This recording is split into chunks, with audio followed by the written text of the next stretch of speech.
சம்மதமா சம்மதமா நீ இந்துவென்றால் சொல் சம்மதமா சம்மதமா சம்மதமா நீ இந்துவென்றால் சொல் சம்மதமா.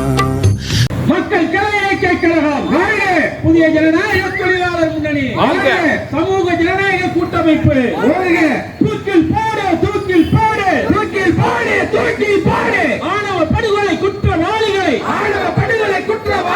தூக்கில் போடு தூக்கில் போடு தூக்கில் போடு தூக்கில் போடு தண்டனை வழங்கு தண்டனை வழங்கு தண்டனை வழங்கு தண்டனை வழங்கு கவினின்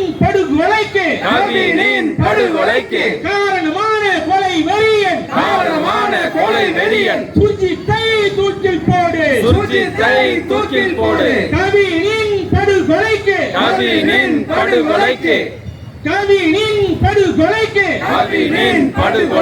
காரணமான சுர்ஜித்தின் பெற்றோர்களான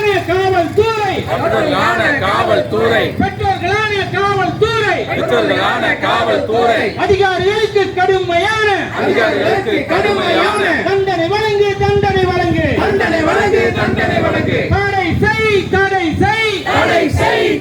செய் சாதி சங்கிகளை தடை செய் பள்ளிகளில் கல்லூரிகளில் சாதி மத அடையாளத்துடன்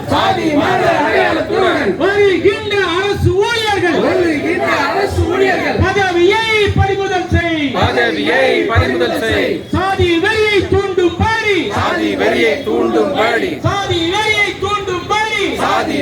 தூண்டும் படி இதே தரத்தில் பொது வெளியில் பேசுகின்ற சாதி வெறியர்களை கைது செய் சிறையில் அறை சாதிதான் சமூகம் என்றால்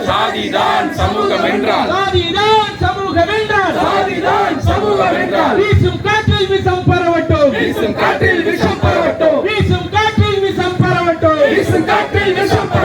என்று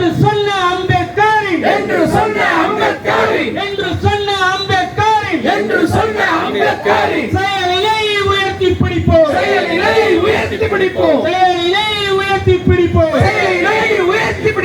இயற்றிட ஆணவ படுகொலை தடுத்திட சிறப்பு சட்டம் இயற்றிடு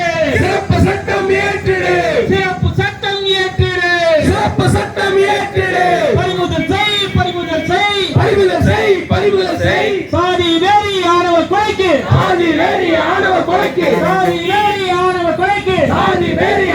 கொலைக்கு குடும்பத்தாரின் காரணமான சொத்துக்களை பறிமுதல் செய் மக்கள்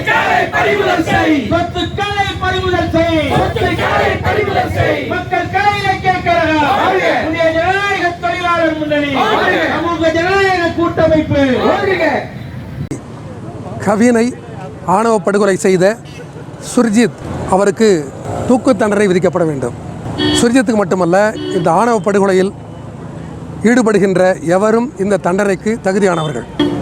அவரது பெற்றோர்கள் காவல்துறையை சேர்ந்தவர்கள், காவல்துறை இளநிலை அதிகாரிகள். சுர்ஜித் நீண்ட காலமாக சோசியல் மீடியாவில் கொலை ஆயுதங்களோடு பதிவு செய்திருக்காரு செய்திகளை. அதை அறிந்தும் கூட அதை தடுக்க தவறியவர்கள் என்கிற வகையில் அந்த பெற்றோர்களுக்கு இந்த ஆணவ படுகொலையில் பங்கு உண்டு. பிரைமா ஃபேசி என்கிற வகையிலும் அவர்களுக்கு இருந்த தொடர்பை உறுதி செய்து கொண்ட பிறகுதான் அவர்கள் கைது செய்யப்பட்டிருக்கின்றார்கள். எனவே நேரடியாக இந்த ஆணவ கொலையில் ஈடுபடுகின்ற எந்த நபரையும் டெத் பெனாலிட்டி என்கிற வகையில் அவர்களுக்கு தண்டனை வழங்கப்பட வேண்டும். அதோடு தொடர்புடையவர்கள் அவர்கள் இறக்கும் வரை ஆயுள் தண்டனையை அனுபவிக்க வேண்டும். இதுவெல்லாம் ஏற்கனவே இருக்கின்ற சட்டங்களில் இல்லை. இப்போ SC/ST prevention of atrocity act 1989 வந்து 2 அமெண்ட்மெண்ட் பண்ணப்பட்டது 2015-18.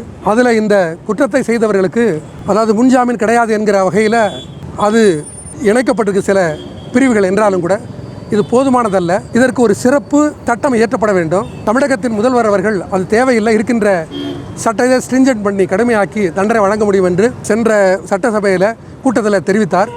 அது போதுமானதல்ல. ஏன்னு சொன்னாக்கா இதில் குறைபாடாக இருப்பது SC/ST, அதாவது ஒருத்தவர் பட்டியல் சமூகம், இன்னொருத்தவர் BC என்கிற வகையில் இந்த படுகொலை செய்யப்படுகின்ற இந்த பட்டியல் சமூகத்தை சேர்ந்தவருக்கு இப்படி பெனாலிட்டி இருக்குது. தண்டனை இருக்குது என்றாலும் கூட 2 பேர் பிலாங்ஸ் டு பிசி என்று சொன்னால் அதுக்குள்ளே இருக்கக்கூடிய ஹைரார்க்கிகள் அடுக்கு, அதுக்குள்ளே இந்த படுகொலை நடக்குது. அதையெல்லாம் கவர் பண்ணுற மாதிரி சட்டம் இல்லை. வெறும் SC/ST prevention of atrocity act என்பதாக தான் இருக்குது. ஆணவ படுகொலை என்பது SC/ST வெர்சஸ் பிசி என்பதாக மட்டும் இல்லையே. நாடாருக்கும் கள்ளர்களுக்கும் இடையில் இந்த காதல், அதில் நாடார் சமூகத்தை சேர்ந்த ஒரு பையன் கொலை செய்யப்பட்டிருக்காரு. அதெல்லாம் நிறைய டேட்டாஸ் இருக்குது. அதுக்கு என்ன காம்பன்சேஷன், என்ன அதுக்கு என்ன தண்டனை, ஒன்றும் இல்லையே. அதே போல் மனம் விரும்பி பிலாங்ஸ் டு பிசி ஒரு பெண்ணு ஒரு SC பையனை விரும்புகிறாங்க, SC பையனை கொண்டுட்டாங்க, அவங்க தனித்து விடப்படுறாங்க. அந்த பிசி பெண், அது தஞ்சாவூர் நடந்தது. அவங்க பிலாங்ஸ் டு தேவர் கம்யூனிட்டி, அவங்களுக்கு என்ன காம்பன்சேஷன், இப்படி பல விஷயங்களை கவர் பண்ணல இந்த SC/ST prevention of atrocity act. அது மட்டும் இல்லை, இதுக்கான ரூட் காஸ் என்ன, இதுக்கான மூலம் என்ன, முக்கியமாக இந்த கருத்துக்கள் பிரச்சாரம் செய்யப்படுகிறது. என்னோட கருத்து என்னன்னு சொன்னாக்கா, RSS தமிழகத்துக்குள்ளே வேரூன்றிய பிறகு இந்த சாதி அமைப்புகள் ஊக்குவிக்கப்படுது. இவர்கள் வழியாகத்தான் இந்த ஆணவ படுகொலைகள் முன்னை காட்டிலும் அதிகரிச்சிருக்குது. உங்களுக்கு தெரியும் டேட்டா, அதாவது 2017 தொடங்கி 2022 வரைக்கும் 350 இந்த மாதிரி, அதாவது தாழ்த்தப்பட்ட இளைஞர்கள் ஆணவ கொலை அல்லது பிலாங்ஸ் SC இந்த காரணத்துக்காக படுகொலை செய்யப்பட்டிருக்காங்க டேட்டா. இப்போ திமுக ஆட்சி வந்த பிறகு 22லேருந்து 24 வரைக்கும் 2 ஆண்டு 28 பேர். அது கட்டையில் குறைந்திருக்கலாம். என்றாலும் கூட இந்த அட்ராசிட்டி நடப்பதற்கான முக்கியமான காரணமாக நான் கருதுவது, மறைந்து கொண்டிருக்கின்ற இந்த சாதிய கண்ணோட்டம் என்பது சாதி அமைப்புகளை RSS ஊக்குவிப்பதன் மூலமாக அந்த மனநிலை மேலோங்குது. தன்னை சாதியாக அடையாளப்படுத்திக் கொள்வது பெருமையாக கருதுகின்றார்கள். அப்படி ஒரு மோசமான கல்ச்சர், ஒரு டீஜெனரேஷன், ஒரு திராவிட கொள்கை வேரூன்றி இருக்கின்ற ஒரு 100 ஆண்டு காலமாக புழங்குகின்ற இந்த தமிழ்நாட்டில் இந்த RSS வரவுக்கு பிறகு தான் இந்த டீஜெனரேஷன் ஏற்பட்டிருக்கதான் நாங்கள் கருதுகிறோம். எனவே இதை தூண்டுகின்ற எவராக இருந்தாலும் சரி, அவர்களுக்கும் இந்த மாதிரி ஆயுள் வரை அவர்கள் சிறைப்படுத்தப்பட வேண்டும் என்று சொல்கிறோம். எஸ்பெஷலி RSS அதோட ரூட் காசாக இருக்குது என்கிற வகையில் அந்த அமைப்பு தடை செய்யப்பட வேண்டும் என்று சொல்கிறோம். அந்த வகையில் நாங்களை பொறுத்த வரைக்கும் நாங்கள் ஒரு வர்க்க அமைப்பு. சொல்லப்போனாக இந்த சாதி இருத்தலுக்கு நீட்டிப்பதற்கு முக்கியமான காரணமாக இருப்பது இந்த வர்க்க ஏற்றத்தாழ்வு. கம்யூனிஸ்டுகள் என்கிற வகையில் இந்த வர்க்க ஏற்றத்தாழ்வை நீக்குகின்ற வகையில் உழைக்கும் மக்களாக மக்கள் அணிதிரட்டப்படணும். அப்படி செய்யப்படலைன்னு சொன்னால் அவங்க சாதியாக பார்க்கறது இல்லை.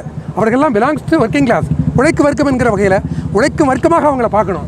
ஆனால் அவர்களை சாதியாக பார்க்க வைக்கின்ற சங்கிகளுடைய இந்த நடவடிக்கை நிறுத்தப்படணும். அந்த வகையில் கம்யூனிஸ்டுகள் என்கிற வகையில் எங்கள் ரோலை நாங்கள் ப்ளே பண்ணுவோம். எங்கள் மக்களை வர்க்கமாக திரட்டுவோம். மீன்வைல் அதற்கிடையில் தமிழ்நாடு அரசு அதை ஸ்ட்ரிஞ்சென்ட்டாக ஹேண்டில் பண்ணுற வகையில் இதுக்கு சிறப்பாக ஒரு ஆணவ கொலைகளை தடுக்கின்ற சட்டம் கொண்டு வர வேண்டும் என்பது எங்களுடைய கோரிக்கை. அதற்காகத்தான் இந்த ஆர்ப்பாட்டம் நடத்துகிறோம். மக்கள் கலை இலக்கிய கழகத்தோட தலைமையில் மக்கள் அதிகாரம், புதிய ஜனநாயக தொழிலாளர் முன்னணி, விடுதலை சிறுத்தைகள் கட்சி, திராவிடர் விடுதலை கழகம், தந்தை பெரியார் திராவிட கழகம் உள்ளிட்ட ரெட் ஃப்ளாக், இப்படி சமூக நீதி பேரவை, ஜனநாயக சமூக நல கூட்டமைப்பு உள்ளிட்ட பல தோழர்கள், பல இயக்கத்தைச் சேர்ந்த தோழர்கள் இதன் மீது அக்கறை கொண்டு, கவலை கொண்டு இந்த ஆர்ப்பாட்டம் நடத்தி கொண்டிருக்கின்றோம். மிக்க நன்றி, வணக்கம். சம்மதமா சம்மதமா நீ இந்துவென்றால் சொல் சம்மதமா, சம்மதமா சம்மதமா நீ இந்துவென்றால் சொல் சம்மதமா.